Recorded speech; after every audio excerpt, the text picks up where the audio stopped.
Good afternoon. Thank you for being here today. The BCA and the Department of Corrections launched the Minnesota Cold Case Playing Cards Initiative less than 6 months ago. Our mission was to raise awareness and generate new leads in 52 unsolved cases in Minnesota over the past 50 years. We knew this program would work. What we didn't know is that it would work so quickly and so well. Fact is, it's worked better than expected.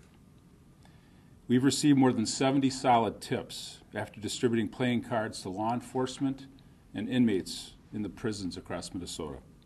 But today's case tells us that the general public is also very aware of the program and can play a key role in helping us solve these cases. It's important to point out the break in Dina Patnode's case came from an average citizen. We continue to encourage members of the public to help us solve other cold cases and to bring closure and justice to victims' families and friends. Finally, this is the first time the playing cards have played a significant role in a cold case. But with all the tips generated so far, I'm confident that this will not be the last. Sheriff Rod Bartz will be up next. Thank you, Tim. Good afternoon, Rodney Bartz, Sheriff, Wabasha County. In a little background about the case, Dina Patnode disappeared October 26th of 1982. She was last seen with a friend at the Buckboard Bar, or near that Buckboard Bar in South St. Paul. 7 years later, in May of 1989, some mushroom hunters in our county came upon a skeleton south of Kellogg in the median of the highway in a wooded area. Since that time in 1989, we've been working on this case. Also in 1989, a skeleton remains. Ms. Patnode was sent to Ramsey County Medical Examiner's Office, and at that time we did not have enough for any positive identification. Since that time in 1989, when we found her, we've been working on it. Several boxes worth of case files. A lot of the work's been done over the internet, looking at other cases and some of the Jane Doe and numerous different links out there on the internet and where we could find missing people. And there's been different leads over the years too.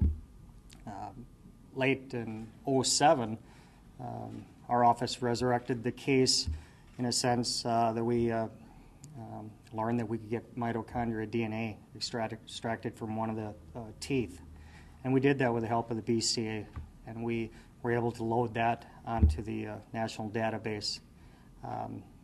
Also, about that time was the same time they were putting together this cold case deck of cards. And it really came together nicely as far as us being able to get our person on that cold case deck of cards. On that deck of cards, most of the cases on there are more suspicious type of known people, and there's very few that are unidentified remains on there. So it was very important to us that the BCA was able to get that case on those cards under those circumstances. And then just recently, then the break came through when the BCA started getting some tips in from that cold case deck of cards. And we were able to link our remains to Dina Patnode. Thank you. Good afternoon, everyone. I'm Dave Bjerga. I'm the Assistant Superintendent here at the BCA. Thank you all for being here today. You folks from the media, we've been waiting for this first case, this cold case playing card hit. And like the Assistant Commissioner said, this won't be the last one.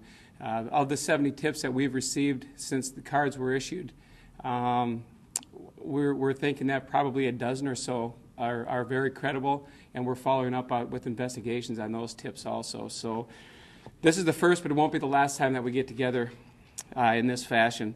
It was just a few weeks after we launched the cold case playing cards that we received a tip from a citizen who was browsing on the internet for some unknown reason and came across a BCA website, and on our website were the playing cards. When we put the playing cards together, this really wasn't what we had anticipated. we anticipated getting these cards into the prisons, into the hands of the jails, and getting tips that way. Through websites, through cooperation from the media, these cold case playing cards are available to view by anyone in the public.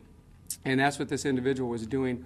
He recognized the photo that was on the card as being, or as appearing to be similar to a neighbor of his when he was growing up.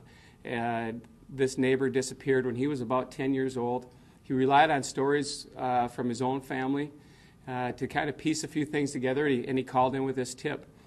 One of our agents took this thing and ran with it and did his own work on the internet and came up with an obituary for an individual, and Dina was listed in the obituary. He made contact with the family, and then the mitochondrial DNA was collected. This is really a cooperative effort between our missing persons, unidentified dead section, BCA, and then Wabasha County Sheriff's Office. We follow through. We're conducting interviews as we speak. Dina was positively identified by the Ramsey County Medical Examiner's Office after another autopsy. The remains were autopsied in 1989. They were still in the possession of Wabasha County and resubmitted, and a positive ID was made at that point. We now know who the person is on the 4 diamonds, but we're not sure yet exactly how she came to end up on a playing card like this. That's the next step.